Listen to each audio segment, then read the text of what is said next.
Ragazze mie e ragazzi miei, bentornati sul mio canale. Allora, l'argomento che andiamo a trattare oggi è, diciamo, il seguito dei primi due video su fiamme gemelle, anime gemelle, come manifestare la Sacra Unione. Diciamo che qui andiamo ad approfondire i temi inerenti all'evoluzione in coppia, ok? Una sorta di manuale di istruzione all'evoluzione in coppia. Quindi io direi di partire subito con una domanda.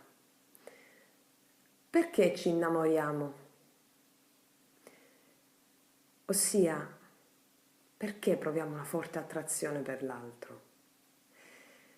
Perché attraverso l'altro noi diventiamo integri, recuperiamo degli aspetti in ombra di noi che possiamo fare soltanto attraverso l'attrazione o attenzione anche repulsione che proviamo per l'altro. E questo lo andiamo a spiegare dopo. Allora, quando l'uomo si incarna sulla Terra entra in un sistema polare o duale. Tutto ha una sua controparte opposta e complementare, no? Yin e yang, caldo e freddo, positivo, negativo. Bene, quindi l'uomo fa la sua esperienza in termini di crescita di coscienza e spirituale attraverso tali polarità. Ma qual è l'obiettivo di questo percorso? Beh, l'obiettivo è, attraverso questa esperienza, riportare tutto ad un'unica cosa, all'uno, ad un'unica sorgente da cui proviene ogni cosa, ossia integrare in se stesso la polarità opposta e tornare integro e o guarire. Perché la guarigione altro non è che l'integrazione di un aspetto nostro recondito nell'ombra. Anche quando parliamo di guarigione fisica, perché la parte fisica è l'ultimo aspetto di una disarmonia spirituale che è in ombra.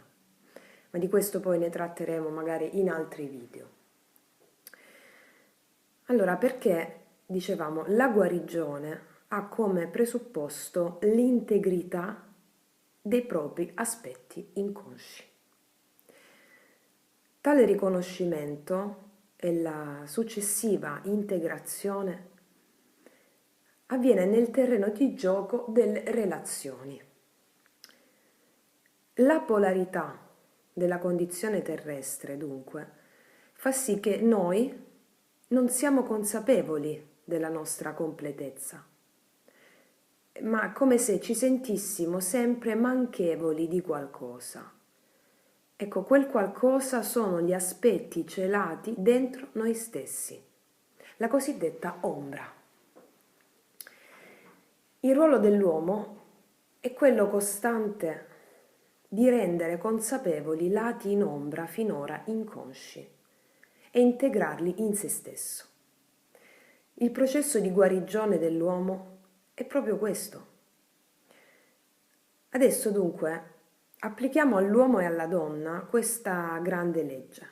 Allora, essere uomo significa identificarsi col polo maschile dell'anima, ok? Mentre la parte femminile scivola automaticamente nell'ombra. Ok. Essere donna significa identificarsi col polo femminile dell'anima, mentre il polo maschile scivola nell'ombra. Ok? È nostro compito, appunto, prendere coscienza della nostra ombra. Tale presa di coscienza avviene attraverso la proiezione, ossia dobbiamo cercare e trovare quello che ci manca attraverso il trucco della proiezione esterna, perché in realtà è sempre tutto dentro di noi. Bene, Questo in un primo momento può sembrare assurdo, no? Ma è una delle leggi prioritarie dell'incarnazione. La conoscenza richiede sempre la separazione di soggetto e oggetto. Vi faccio un esempio. L'occhio umano per esempio, può vedere, ok? Ma non può vedere se stesso. Per farlo ha bisogno della proiezione su una superficie a specchio. Solo con la proiezione si può conoscere se stessi. Così anche per noi esseri umani. L'uomo dunque può prendere coscienza della parte femminile della propria anima soltanto attraverso la proiezione su una donna concreta.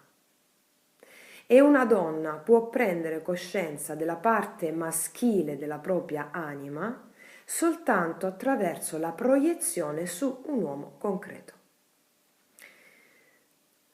Noi possiamo immaginarci l'ombra soltanto a livelli diversi. Adesso vi spiego. Esistono livelli molto profondi, dei quali abbiamo molta paura, ed esistono livelli vicini alla superficie che aspettano di essere elaborati e resi consapevoli. Ok? Vi spiego subito.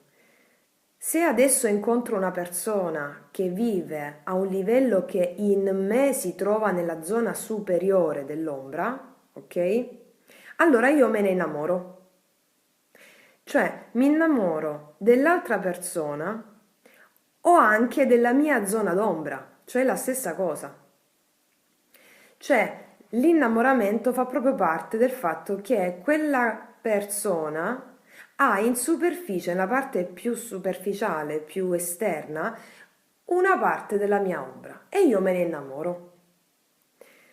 Quello che noi amiamo o odiamo dell'altro è sempre dentro di noi. Parliamo d'amore dunque quando un altro riflette una zona d'ombra che noi ameremmo rendere consapevole dentro di noi. Mi spiego? E parliamo invece di odio quando qualcuno riflette un livello molto profondo della nostra ombra, ossia, badate bene, un livello che non vorremmo mai incontrare di noi stessi. Ok? Attiriamo sempre ciò che siamo a tutti i nostri livelli, dal più superficiale al più profondo, per fare l'esperienza dell'integrazione, ossia della guarigione. Coloro che non avremmo mai voluto incontrare, per esempio, coloro che abbiamo odiato, ok? Erano o sono persone che riflettono un livello di noi stessi di cui abbiamo avuto o abbiamo sempre avuto paura e che cercavamo sempre inconsciamente di evitare in tutti i modi. Troviamo attraente l'altro sesso o l'altra persona indipendentemente dall'orientamento sessuale perché quell'aspetto di noi ci manca. Cioè ci manca da riconoscerlo, integrarlo. E spesso ne abbiamo paura, perché per noi rappresenta l'inconscio. Quindi, ricapitoliamo. Cos'è l'incontro con un partner? L'incontro con un partner è l'incontro con l'aspetto inconscio della nostra anima. Quindi, come si fa ad intraprendere il vero percorso di guarigione, ossia di integrazione? Si fa avendo bene a mente, chiaro e limpido questo concetto, ossia che l'altro ti rimanda sempre te stesso, ossia delle zone inconsce che chiedono di essere viste. E questo avviene attraverso il meccanismo della proiezione E solo in questo modo tutti i problemi del partner vengono visti in una nuova luce. Tutte le difficoltà che abbiamo con il partner sono difficoltà che abbiamo con noi stessi. Il rapporto che abbiamo con il nostro inconscio è sempre ambivalente, perché l'inconscio ci stimola e noi ne abbiamo paura. Altrettanto ambivalente è in genere il rapporto con il nostro partner. Noi lo amiamo e lo odiamo, lo vogliamo possedere completamente, però vorremmo anche liberarcene, lo troviamo meraviglioso e anche spaventoso, ok? In tutte le attività e in tutti i contrasti che costituiscono un rapporto a due, noi abbiamo sempre a che fare con la nostra ombra. Ed è proprio per questo che sono sempre persone relativamente diverse quelle che si mettono insieme. Noi sappiamo bene, gli opposti si attraggono, no? Beh, questo lo sanno tutti. Ma perché questo? Perché più sono grandi i contrasti, più le persone si attirano, perché ognuno ama l'ombra dell'altro. O meglio, per esprimerlo in altri termini, ognuno fa sì che la propria ombra viva nel partner. Ecco perché i rapporti più evolutivi sono quelli karmici e di fiamme gemelle. Seppur siano su gradi di coscienza e levatura spirituale completamente diversi, ma il contrasto è grandissimo. Tra due karmiche, per esempio, anche tra due fiamme, il contrasto è grandissimo ed è il più evolutivo. Ma per questo vi rimando al mio video su Fiamme Gemelle, il primo video che ho postato sulle fiamme gemelle. Per esempio, nei rapporti karmici, quelli molto invasivi dal punto di vista dell'ego, ma tremendamente evolutivi dal punto di vista dell'anima, noi incrociamo spesso l'ombra più profonda di noi, un livello profondissimo della nostra ombra, quello che non vorremmo mai incontrare, proprio perché la guarigione arriva con la pulizia, no? Cioè si fa prima la pulizia prima di guarire.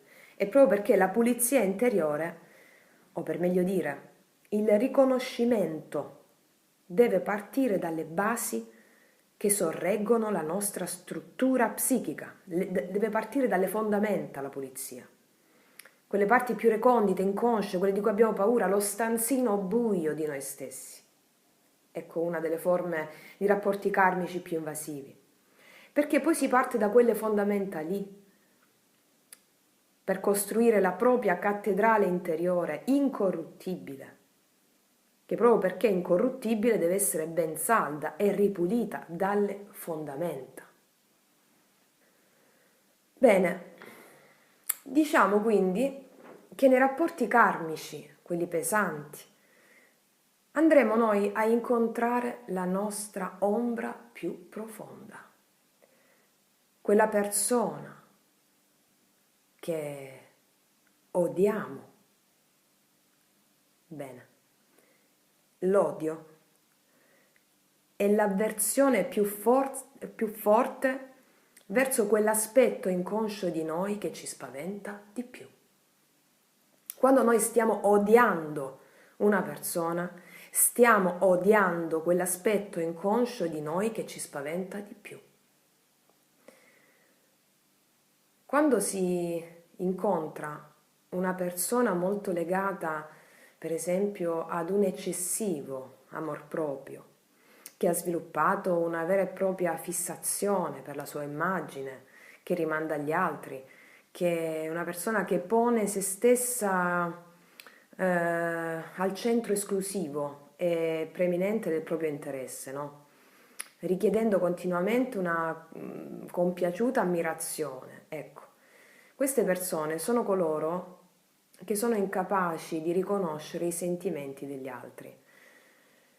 e spesso tendono a sfruttare il prossimo per raggiungere i propri scopi, come anche a disprezzare il valore dell'operato altrui. Ecco, queste persone che possiamo incontrare nel cammino tendenzialmente mancano di empatia, ossia non riescono a mettersi nei panni degli altri. E questo causa molto dolore agli altri con cui queste persone hanno a che fare. Sto parlando di quelle persone definite sotto il nome di narcisismo, ok? Allora, cosa nasconde effettivamente il narcisista? Nasconde una fragilissima autostima che lo rende vulnerabile a quelle che lui percepisce come critiche. Sono persone ipersensibili alle sconfitte, alla loro tendenza di grandiosità, unicità e superiorità si contrappone la loro ombra, ossia il loro esatto opposto, ossia hanno realmente profondamente dentro sentimenti di inferiorità, fragilità, vulnerabilità e paura del confronto.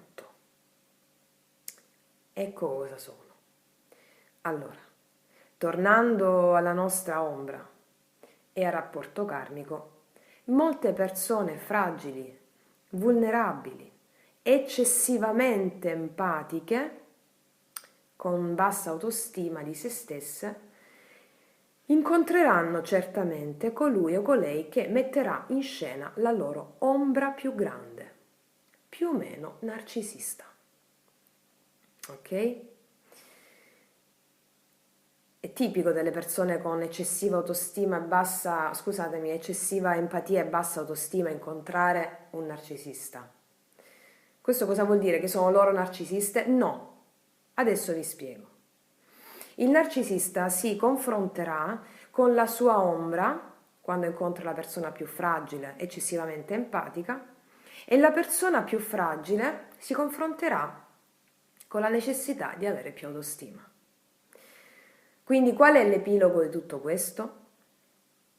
Che la persona più fragile dovrà acquisire più forza in se stessa e, ribadiamo, maggiore autostima, l'equilibrio.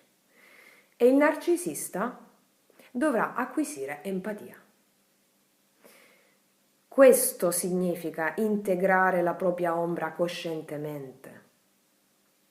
E la relazione andrà avanti finché non si passerà ad un livello successivo, evolutivo, dove uno dei due realizza in se stesso l'integrazione e sceglie di andare via, perché non ha più bisogno di riconoscere quell'aspetto. O si protrarrà fino a quando è necessario, fino a quando il patto animico non avrà instillato dentro di loro le caratteristiche sufficienti a dire ok, ne ho abbastanza, ok? Per tale integrazione, quindi ripeto, ci possono volere anni, se non vite intere, e può avvenire con più partner karmici durante una vita, ok? Cioè, questo ho spiegato anche nel mio video delle fiamme gemelle. La differenza è che quando incontriamo anche tanti rapporti karmici, a un certo punto possiamo anche incontrare delle anime gemelle con cui vivere un momento di recupero, anche idilliaco, di recupero delle forze, per suggellare ciò che abbiamo imparato nei rapporti karmici, ossia maggiore autostima, ehm, più consapevolezza in se stessi, ok? Quindi se una persona lascia l'altra in un rapporto karmico e l'altra per esempio entra in un conflitto disperato, significa che è possibile che ci sia il ritorno della karmica oppure una nuova karmica perché quella persona non ha integrato ancora l'amore di sé. Ci sono tante sfaccettature, ragazze mie, ragazzi miei, che veramente Io cerco di darvi la mia esperienza attraverso i miei studi e anche sull'esperienza empirica, ma ci sono tante sfaccettature di questo. Fatto sta che tutto ciò a cui l'anima anela e tende è l'integrazione dei suoi aspetti in ombra attraverso l'altro, ok? Allora, stavo dicendo, nel mio primo video sulle fiamme gemelle ho spiegato il ruolo delle anime gemelle, ossia dei rapporti che non hanno queste dinamiche così devastanti. E dicevamo, sono una sorta di isola felice dove ti ricentri in te stessa, suggelli l'avvenuta acquisizione di maggiore autostima e ti vivi serenamente le tue capacità ritrovate o qualità che hai scoperto di avere durante le relazioni karmiche. Quindi le anime gemelle possono essere anche amici molto molto intimi con cui ti senti totalmente accettato per quello che sei e anche libero di essere, non c'è alcun giudizio in merito. Ok. Il rapporto con un'anima gemella o anche anima compagna, vi ripeto, vi rimando al video su Fiamme Gemelle per chi non l'ha visto, quindi non è turbolento, ok? E risulta anche più comodo, ok? Però questo rapporto, anche se idilliaco, ovviamente non contribuisce molto all'evoluzione dei due. Questo perché nell'altro si rispecchia solo il lato conscio, ok? Non quello inconscio. O meglio, la parte più visibile, cioè quella che viene, perché ci si trova proprio bene con le anime gemelle, ok?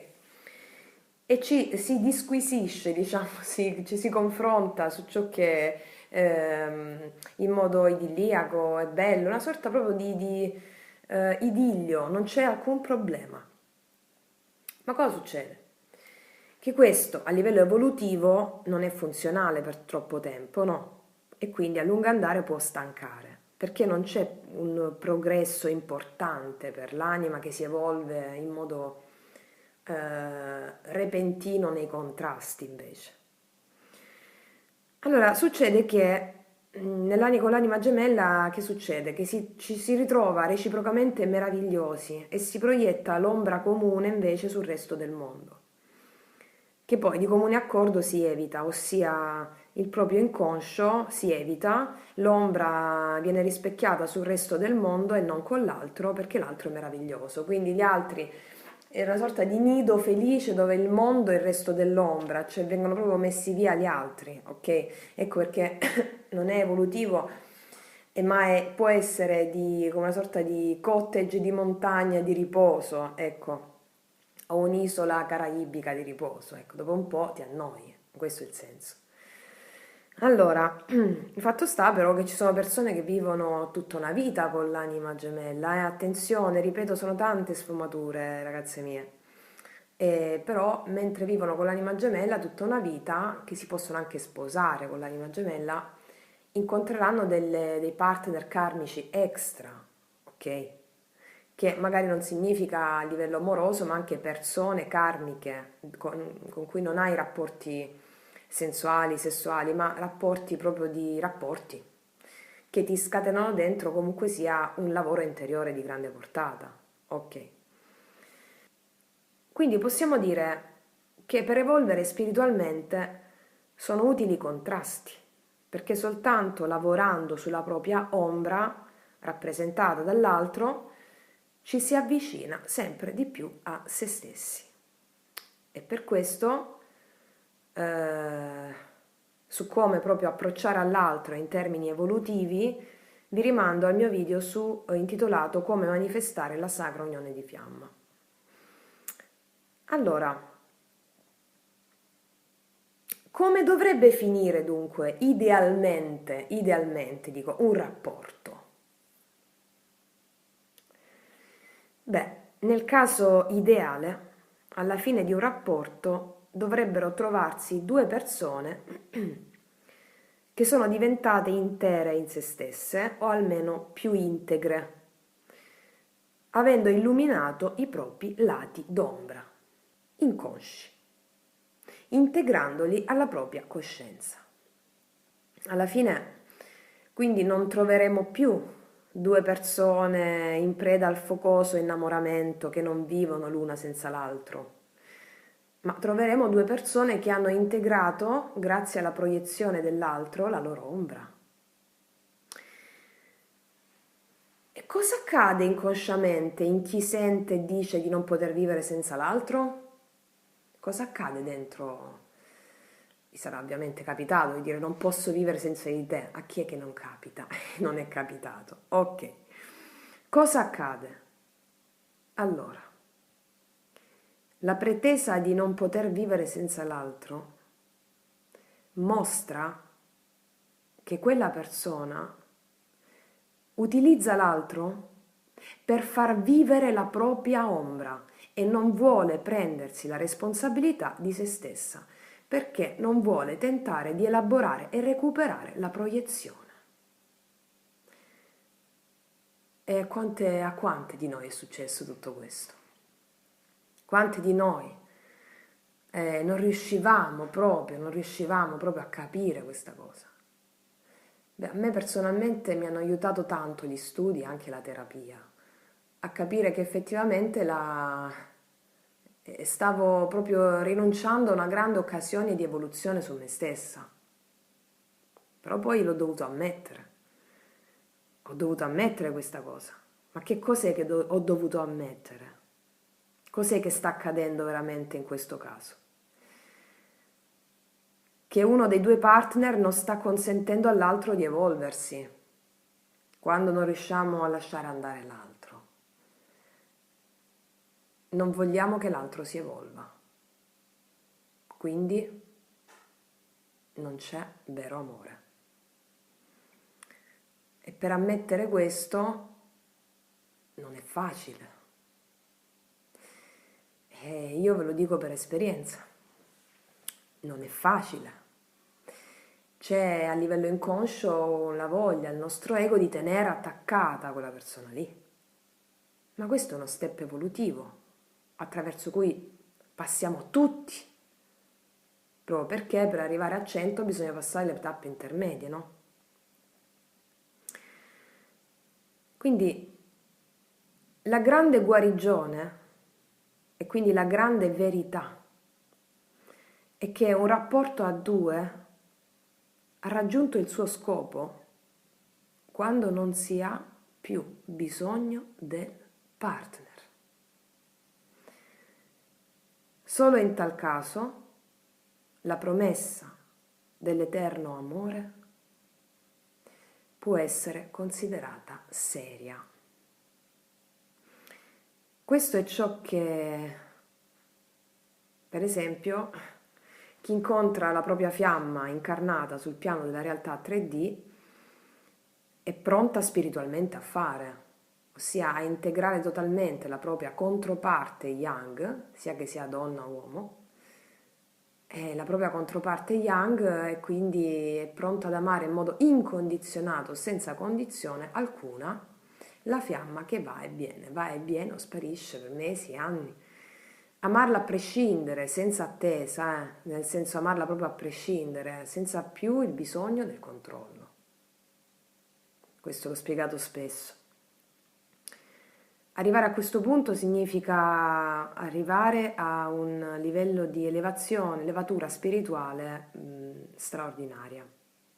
Cioè sei pronto ad essere veramente un maestro e anche seguito in quanto tale, perché non fanno effetto le tue parole quanto la frequenza delle tue parole, perché le tue cellule vibrano all'esperienza di tale integrazione di amore puro e incondizionato. Quindi questo è ciò appunto che le fiamme fanno. L'amore è un atto consapevole e significa aprire la propria coscienza a ciò che si ama per unirsi ad esso. Questo avviene se si accoglie nella propria anima tutto ciò che il partner rappresenta. O meglio, per esprimerlo meglio, quando si sono recuperate tutte le proiezioni e ci si è uniti con esse, ok? Quindi quando si è recuperate tutte le proiezioni e ci si è uniti ad esse. Cosa accade dunque in questo momento? Accade che la persona vista in precedenza come una proiezione di noi stessi si svuota dalla fase attrazione-repulsione e si palesa la persona nella sua interezza vera e l'amore è diventato eterno. Ma ripeto, questo accade quando si raggiunge un livello di consapevolezza spirituale molto elevato. E quando vi parlo di fiamme gemelle che si incontrano sul piano della realtà 3D, è perché entrambe sono pronte a fare questo, ossia, ripeto, a sperimentare concretamente questo tipo di unione. Ma questo è il presupposto di ogni relazione, cioè ogni relazione serve ad arrivare poi a questo amore eterno, che altro non è che l'amore di sé, il vero amore di sé. Ossia, io amo me, sono un'unità integra, l'altro ama sé, è un'unità integra e 1 più 1 fa 3. Due unità insieme formano un altro elemento, perché sono intere, non sono la metà dell'altro. Ok? Questo percorso è diviso in tappe, cicli di incarnazioni intere. Io vi sto facendo fare proprio un excursus dell'evoluzione dell'anima attraverso le relazioni in tutti questi video. Ora, come ci si comporta dunque in modo evolutivo in coppia? Come ci si deve comportare? Ecco, tenendo sempre bene in mente che l'altro sei tu.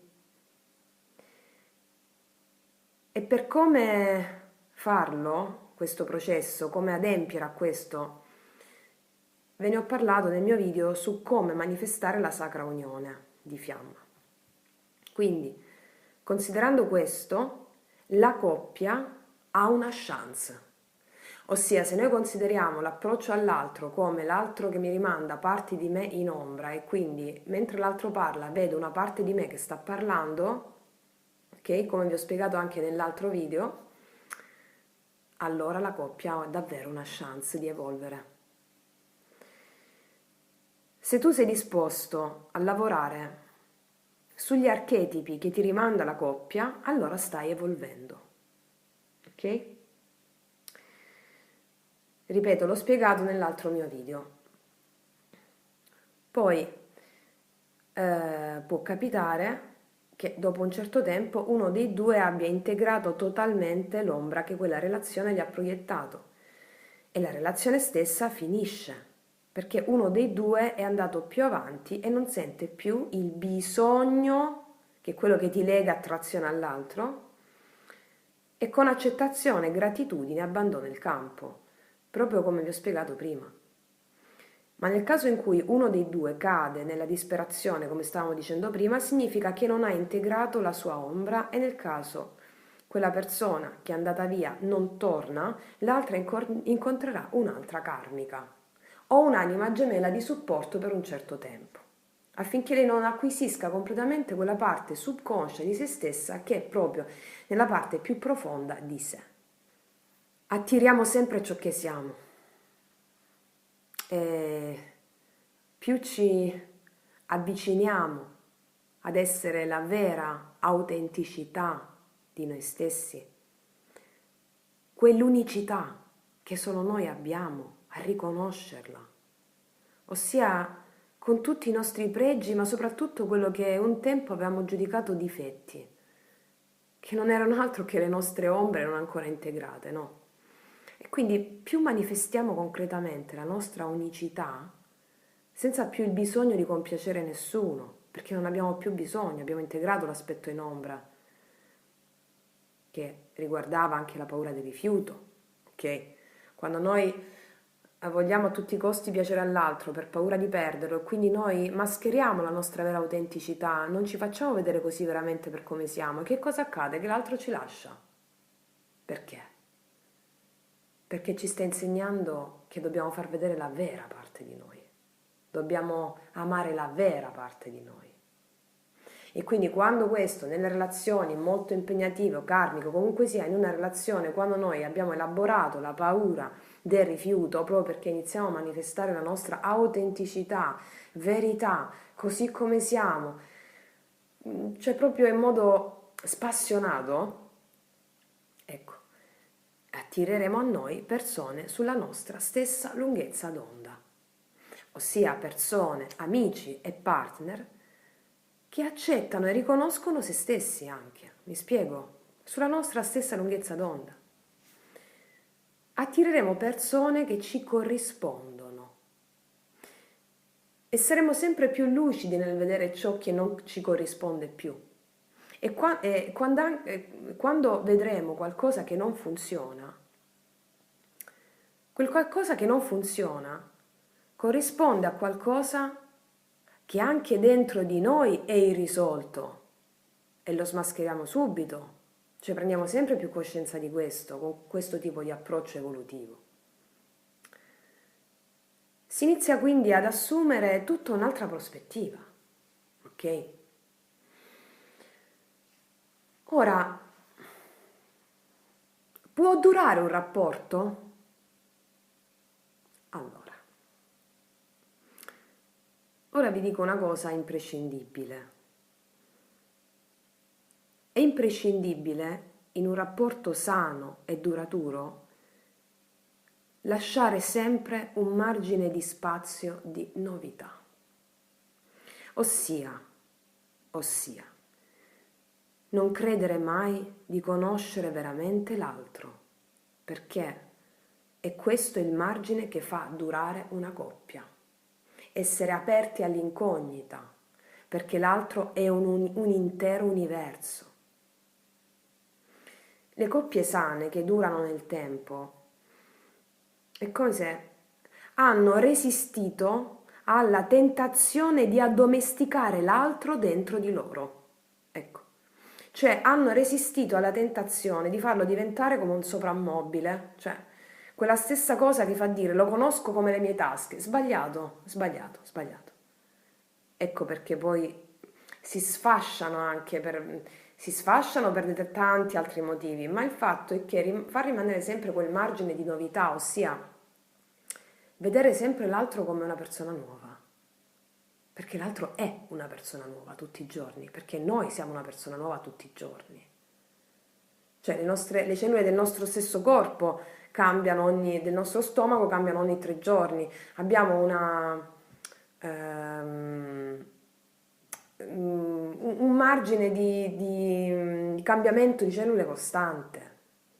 Quindi il nostro corpo è diverso ogni giorno, di conseguenza anche la nostra evoluzione è ogni giorno diversa, e vedere l'altro sempre diverso è il giusto approccio perché è reale. Quindi perché quindi è importante il lavoro su di sé? Perché quanto più tu espandi il tuo livello di coscienza, tanto più sarai in grado di amare in una maniera appagante. Ok? L'amore può essere fatto in tanti modi e dipende dal grado di consapevolezza in cui ti trovi. Cioè, l'excursus dei vari tipi di rapporti karmici, compagne, anime, fiamme, servono proprio ad ampliare la propria coscienza spirituale per anelare alla coppia sacra o coppia nell'unione. Ossia, quando entrambi hanno realizzato ed integrato in se stessi la propria ombra. Quella è l'unione sul piano della realtà 3D di fiamme gemelle. Ma prima di questo processo passano interi cicli di incarnazioni e rapporti volti a integrare i grandi pezzi della propria ombra. La coppia sacra o coppia nell'unione, quindi la coppia sacra amministra un sacramento, ma questo è al di là del credo religioso, dove comunque riecheggia qualcosa di molto profondo e archetipico rispetto a questo sacramento. Ora vi spiego perché la coppia sacra amministra un vero e proprio sacramento. Allora, amore è è la forza più potente dell'universo. Una forza che è ben al di là di noi. Amore attraversa le coppie. Non sono le coppie che fanno l'amore, è l'amore che fa le coppie, che le unisce. Ed è proprio in questo senso che la coppia diventa ministro di un sacramento, nel senso che amministra qualche cosa che gli viene dato e che non gli appartiene e che ha il dovere di amministrare perché altrimenti se ne va. Ok? Non so se vi ricordate il mito greco di Amore e Psiche, molte di voi che ascoltano lo conoscono bene. Ecco, il mito di Amore e Psiche spiega molto bene questa cosa che vi sto dicendo, dove c'è Amore, lui, no? Il dio Amore, lui la va a trovare ogni notte, ok? E lui non vuole che lei lo veda però, perché lui vuole il buio, Amore vuole il buio. C'è quindi questa unione fortissima, passionale, profonda, e lui le dice: se tu vuoi che duri, non dovrai mai voler vedere il mio volto. Ok? Però a un certo punto psiche, cioè la mente, ok, il mentale, che invece vuole sapere, vuole sapere, vuole sapere. Ecco, lei, psiche, di notte, mentre lui dorme, con una candela va ad illuminare il volto dell'amato e una goccia di cera cade sulla guancia del dio Amore. Amore si sveglia e lì finisce tutto. Ora, qual è l'insegnamento che ci dà la storia di Amore e Psiche? Quello di evitare di voler mettere le questioni della mente nelle questioni dell'amore. Alla coppia è richiesto di preservare ciò che si sente di così forte, quella cosa sacra, ma non si vede. In questo caso, la coppia sacra o coppia nell'unione sono ministri di una forza che non si vede e a loro spetta il compito di proteggerla e garantirla.